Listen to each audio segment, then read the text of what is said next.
What's wrong with you people? Welcome to Not Another Baptist Podcast. Today, on the heels of the Rangers shellacking of the World Series champions, Houston Astros. Kyle, you feeling a little better after still getting the Series L, Yes, but you did absolutely destroy us last night.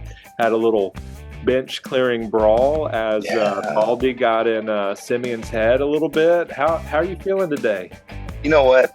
With a 2-game lead, I'm feeling much better than I would be if they were tied atop the AL West. And so I am celebrating. At the same time, though, y'all got a pretty cakewalk of a next couple of days. I think we've got Tampa Bay and then New York, which normally I'd be pretty worried about, but I guess Judge is back. Listen, the Rangers swept Tampa Bay last week, true. So I don't know. Well, I made the mistake of getting into a little convo with Cameron Whitley, a church planter in Houston, who is proud Rangers fan. And anyway, he reminded me that the Rangers are the daddies of the Astros because there was a total meeting between the Rangers and the Astros of 262. The overall record is Rangers 133 to the Astros 129. Now, we don't have to talk about the last, 10 years. That's a little bit different, but, whatever. Enjoy your parade today, Kyle. But as we've said, hang the banner. The overall hang the banner. Listen, you need to understand the overall. If you're listening to this, you have no idea what we're talking about. The overall collective baseball history of the Astros and the Rangers. If you take the whole thing, it's not great. It hasn't been a fantastic 50, 60 years. Yeah, for either one. The last decade has really been a lot more interesting. But yeah, the first 40 years. Well, the Rangers won the West. They've been in the playoffs a few times in the last decade. Hang the banner. Okay, well, Kyle, what are we talking about today? I'm happy for you. Enjoy the parade. I'm sure it'll be on Fox 4 if you can't join us here live and in person. But today, we're going to talk about how to hurt your pastor. And I'm very disappointed in Tom Rainer with this article. Now, let me tell you why. He could have gone to the expert. He could have reached out to me and said, how do you hurt a pastor? And I could give him all the ways. Because you have hurt Bart in all those ways. But anyway, this article is on churchanswers.com, and it says 5 ways to hurt your pastor deeply. Was recently posted, got a lot of traction, and there's always going to be some caveats, all of that kind of stuff. But the number one is, this largely kind of goes around just maybe some passive aggressiveness or ways just to hit him in the gut when he's least expecting it. And number one would be when church members say they are not being fed. This is me every week at First Farmersville. Now, Bart posted the picture of the kids' clipboards that we have at the church that are like, coloring sheets or whatever. And so he posted it, and I, of course, commented. I said, that's the only way I can stay awake. So see, there's easy, subtle ways that you can do it, or you can just tell them, hey, I'm not being fed. These words are used to attack the pastor's preaching, Tom says. And so think about it, right? Your pastor is in the study. Anywhere from, I've seen, the different polls that we've had on the Baptist Review or other groups, anywhere from 1 to 3 hours or 15 to 30, sometimes more, rarely less. But I know you and I spent about a day and a half or so on each sermon. Then to be told that their preaching is weak or the sermon's bad or whatever it is. And, it might be true, but maybe that's not the way to go about it. And so let's talk about that.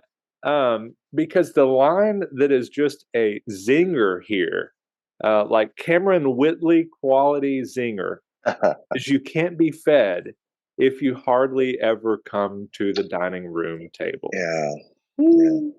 the average church attendance, all of that sort of thing. So I'm not being fed. Maybe it's because you're too busy with travel ball.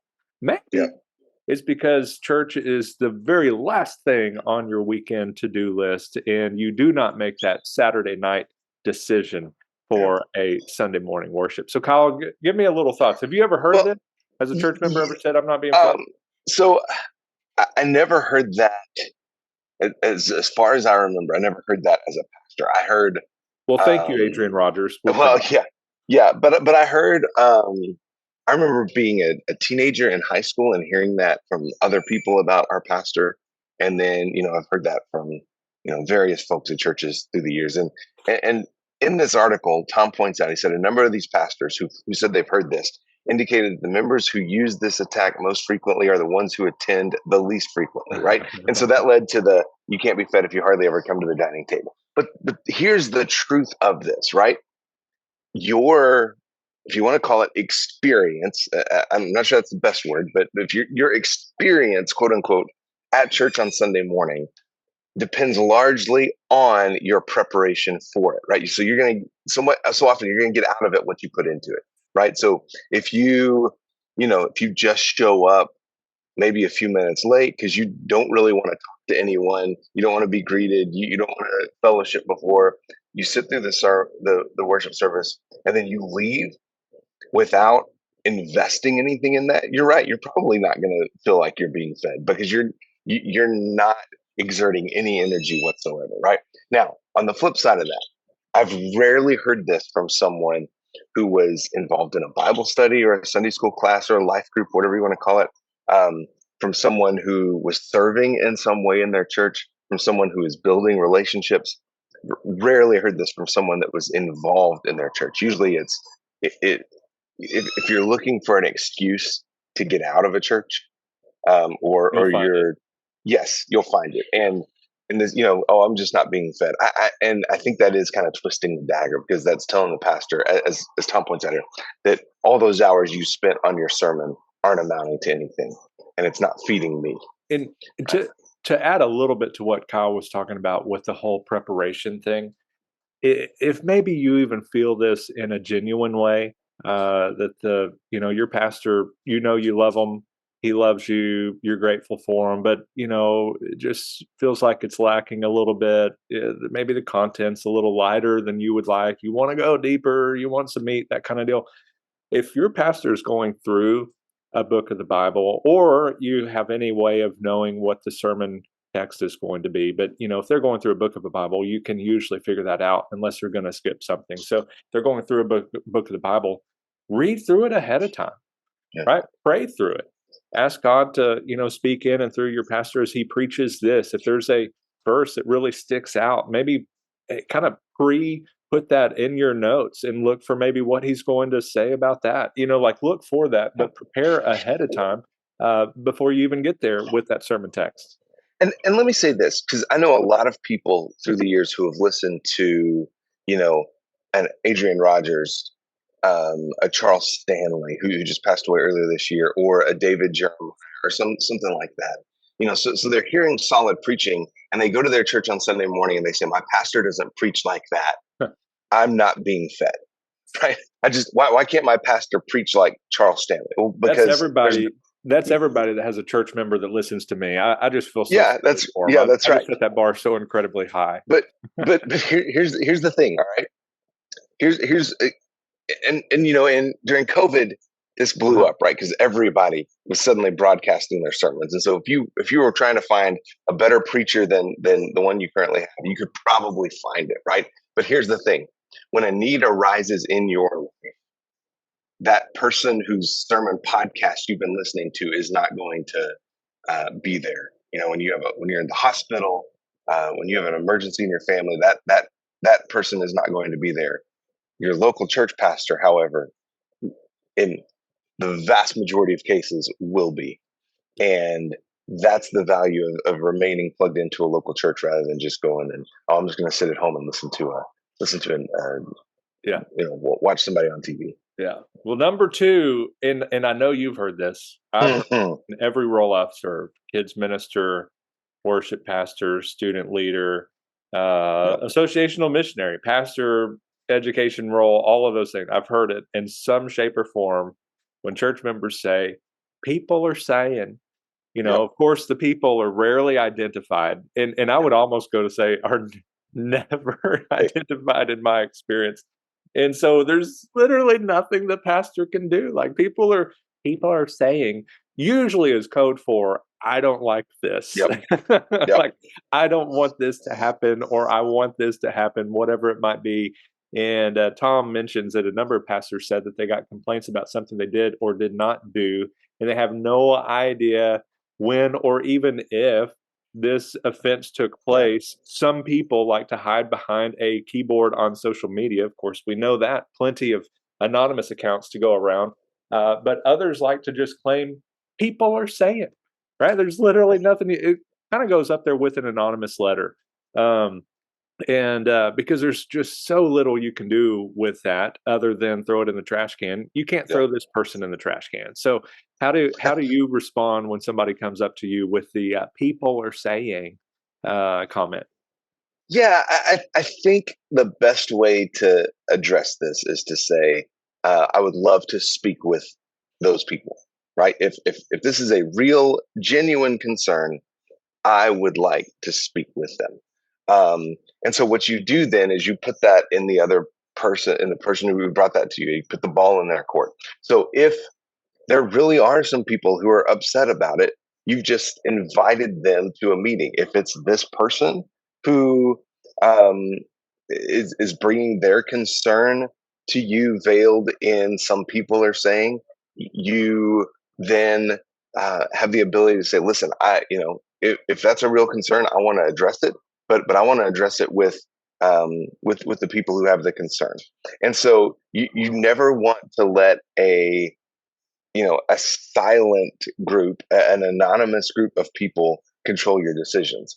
But if you can address it directly with whomever those people are, then absolutely you want the ability to be able to do that. Because I mean, look, no pastor's perfect, right? Maybe you said something that you don't even remember, and somebody took great offense to that over a misunderstanding. That happens. That's a reality of life. That's a reality of ministry.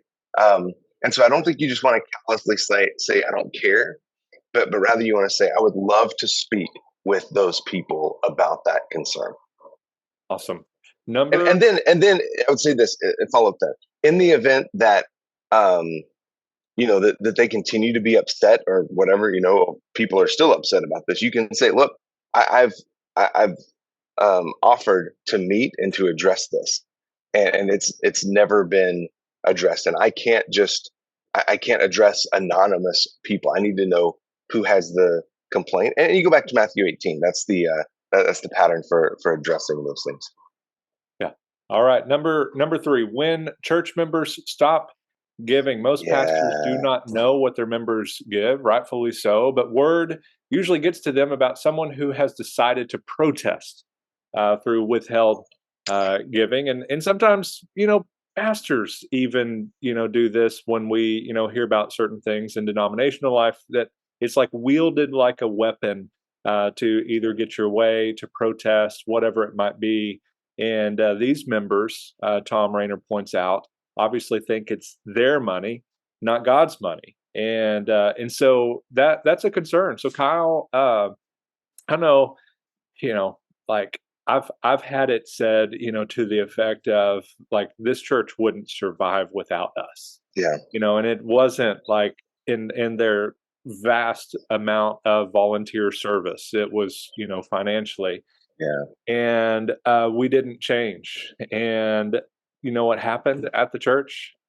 Giving increased when they departed. Yeah. And so, sometimes God has a way of still blessing your faithfulness, Pastor, maybe even especially during this kind of thing, when almost it's wielded as a temptation to bow to maybe do something wrong or to do something you don't feel led to do, whatever it might be.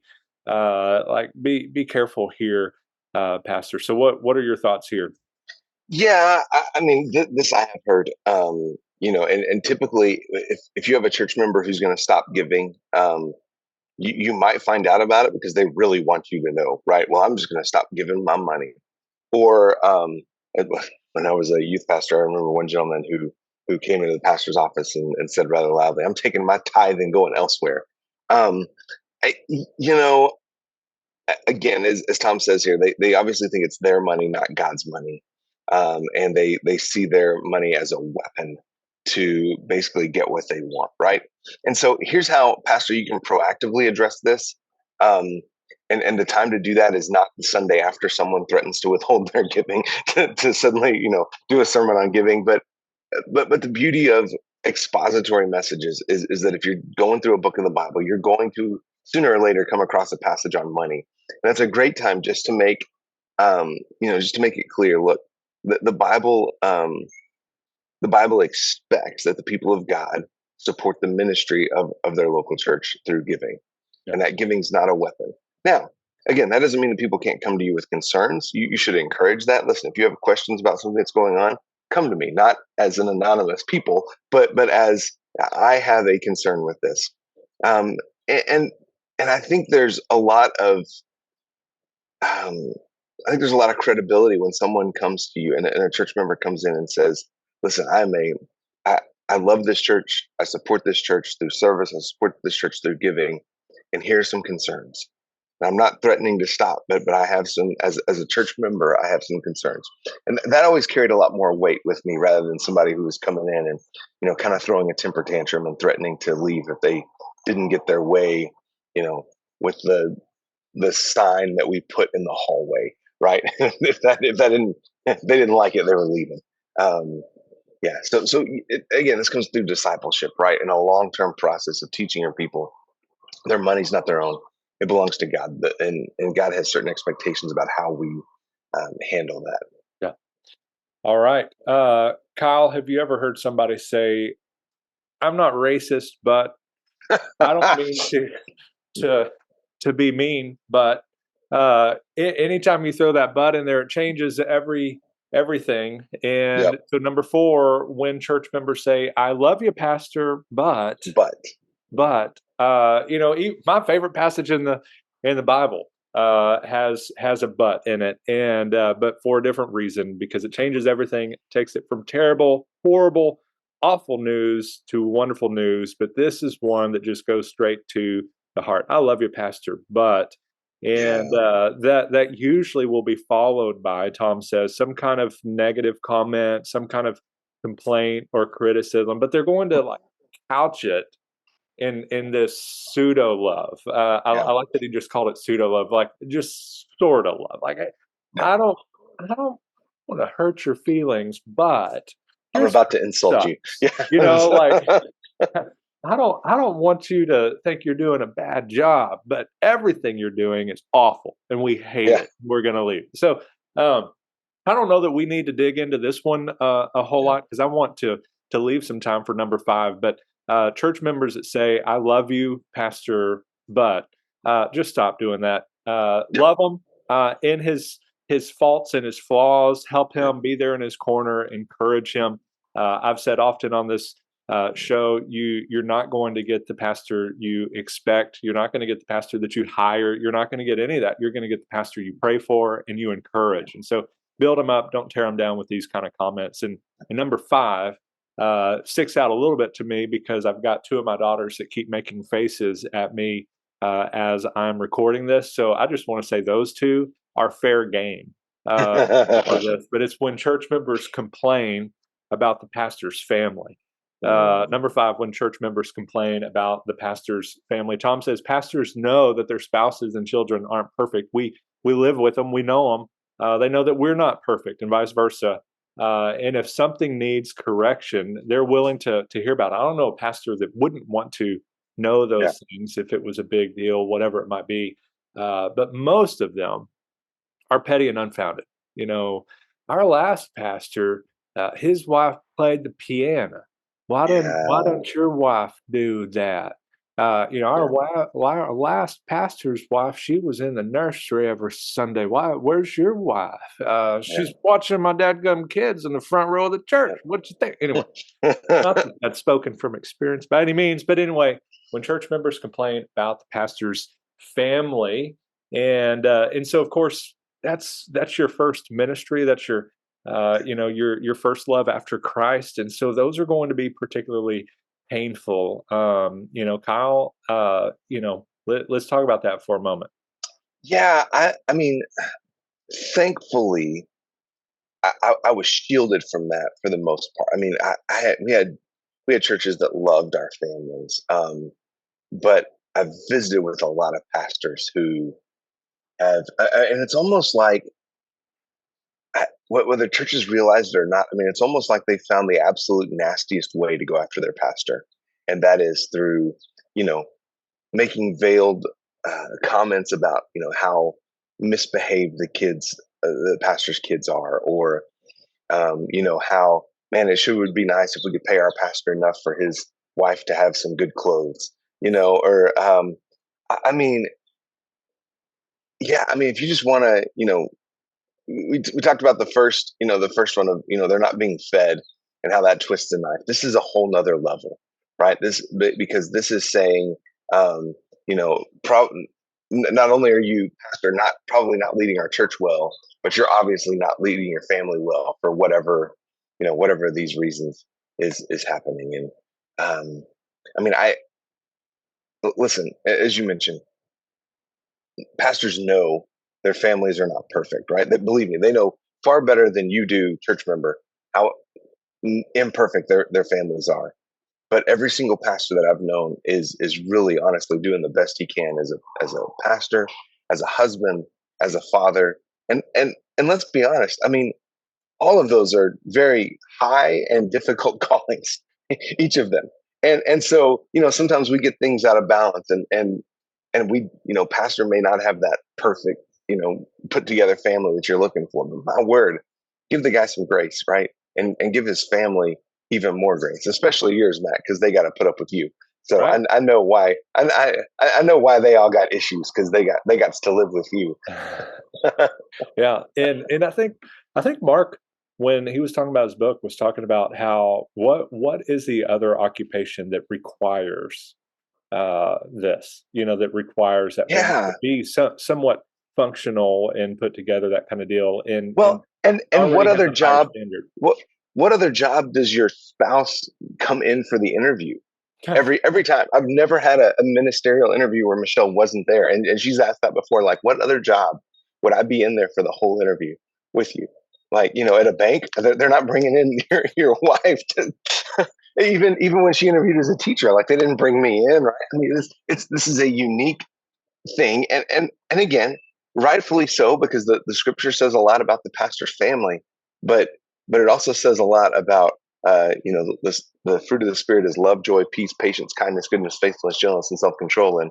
And I don't know, I've seen a lot of churches that are very slow to exhibit any of those things towards their pastor. Yeah. Well, when your pastor resigns this year and quits, I'm still counting down the days. We've got 5 more months. See if I can run Bart off. But no, when your pastor resigns this year, you probably won't hear any of these 5. Like, he's not going to post on Facebook, how so-and-so stopped giving, or they kept, complaining about my family. Usually they ain't posting that. It's going to be how wonderful of a season it was, all of that. And they're grateful for the opportunity, looking forward to the future, that kind of, because most take the high road out and move on. But deep down, these are going to be kind of what's keeping them up at night. And so, hey, if you got a pastor that loves you, is preaching the word, trust me, you are blessed. And, encourage him, lift him up, build him up, help him, take him out for coffee, all of that kind of deal. And like I said earlier, you don't get the pastor that you expect. Even the one that you hire, you get the one that you pray for and encourage. And so, Kyle, you know what? If you're looking for trustworthy Christian higher education that equips you to think biblically, reason truthfully, and share God's word effectively, Texas Baptist College is the place for you. TBC is a Christ-centered, scripturally grounded, and student-focused school dedicated to preparing students to serve wherever God calls them. And the best way to experience TBC is to attend their fall preview day on October 20th. You'll get to tour the campus, meet faculty members, chat with students, and experience the unique campus community of Texas Baptist College during preview day. So you can register today at texasbaptistcollege.com/preview if you are interested. And Kyle, just one more reminder before we depart. I love you, but the number of playoff wins since the Astros joined the AOS, 56. Rangers 2. Number of playoff wins for the Rangers since 2015, 0. Astros, like a million. I love you. May your coffee be as black as night and as bold as the gospel you declare.